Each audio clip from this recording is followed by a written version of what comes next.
मुराद sir तो आज बहुत गुस्से में है। अगर उन्होंने मुझ पे आज अपनी कॉफी नहीं फेंकी तो मेरा नाम चाला नहीं।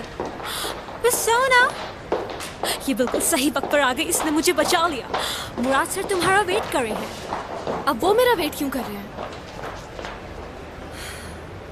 मुराद सर कौन है? अब नहीं जानती मुराद सर को? बहुत अफसोस हुआ सुनकर। वो निजात सर के बड़े बेटे और इस कंपनी के बॉस हैं। मुराद सर ने कॉफी मांगी है। मुझे लगता है तुम्हें अपना काम शुरू कर देना चाहिए और आज से तुम्हारी जॉब का हिस्सा है। वहाँ सामने है कमरा, जाओ जल्दी जल्दी जाओ जाओ। हाँ हाँ।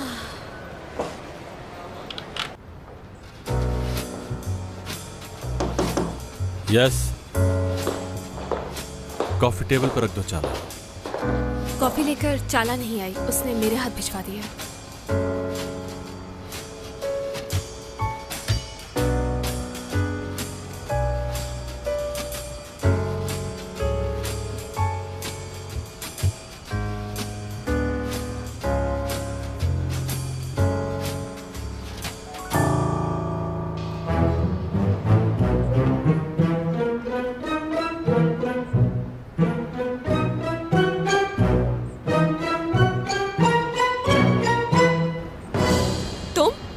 क्या कर रहे हो बंदर?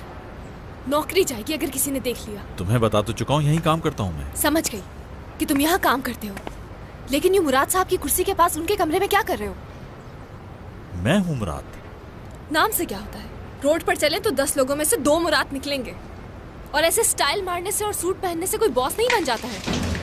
क्या कर रहे हो तुम?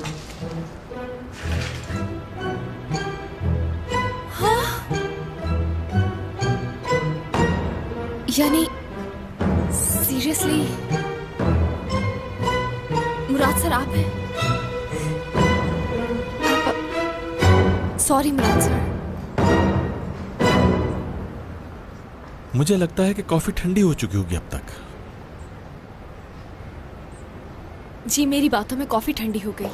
अगर मुझे ये बात पहले मालूम होती कि आप ही मुराद सर हैं तो मैं कभी भी ऐसे बदतमीजी नहीं करती आपसे। गलती हो गई मुझसे। आइंदा से मैं नेम प्लेट लगा के घूमूंगा। नहीं, वो मतलब नहीं था मेरा। चलो खैर, तुम्हारा नाम सोना है? नहीं, हयात। क्या? यानी आईडी कार्ड पर मेरा नाम कुछ और है। वैसे लोग प्यार से मुझे हयात बुलाते हैं। बाबा को नहीं मालूम कि मेरे 2 नाम हैं। अगर उन्हें पता चला तो वो मुझसे नाराज होंगे। मैं भी नहीं बताऊंगा। जी प्लीज। ये ठीक है कि यहाँ पे आपकी जॉब बाबा के कहने पे हुई है, लेकिन याद रखिए कि मैं यहाँ काम में कोई भी कोताही बर्दाश्त नहीं करूंगा, और मेरे लिए आप एक आम एम्प्लॉय से ज्यादा कुछ नहीं। एम्प्लॉय हूँ बस। बात रिपीट मत कीजिए।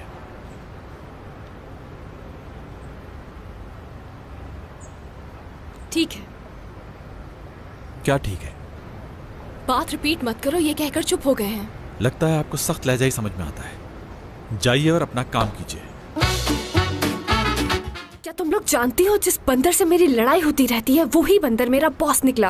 अरे परेशान क्यों हो रही हो हयात? वैसे भी प्यार की शुरुआत लड़ाई से ही होती है। एक पुरानी कहावत है कि जिस चीज के पीछे तुम जितना भागोगे वो तुमसे उतना दूर जाएगी, और इस केस में मुराद हयात का बॉस है तो इसको उसके पीछे भागना ही पड़ेगा, समझी? क्या कहने हैं आप दोनों के? मुझे ये बताओ कि मुझे अब करना क्या है? एक तो इस काम की शुरुआत ही झूठ से हुई, फौरन छोड़ दो ना। ऐसा सोचना भी मत। तुम्हें पता है अगर तुमने जॉब छोड़ दी तो तुम्हारा क्या होगा? और वैसे भी झूठ बोलने में क्या बुराई है? एक न एक दिन तो ये झूठ खुल ही जाएगा। जिंदगी झूठ के बगैर नहीं गुजारी जाती मेरी जान। और वैसे भी बॉसेस ऐसे ही होते हैं, हमेशा एम्प्लॉयज को ही सफर करना पड़ता है। So welcome to the corporate world.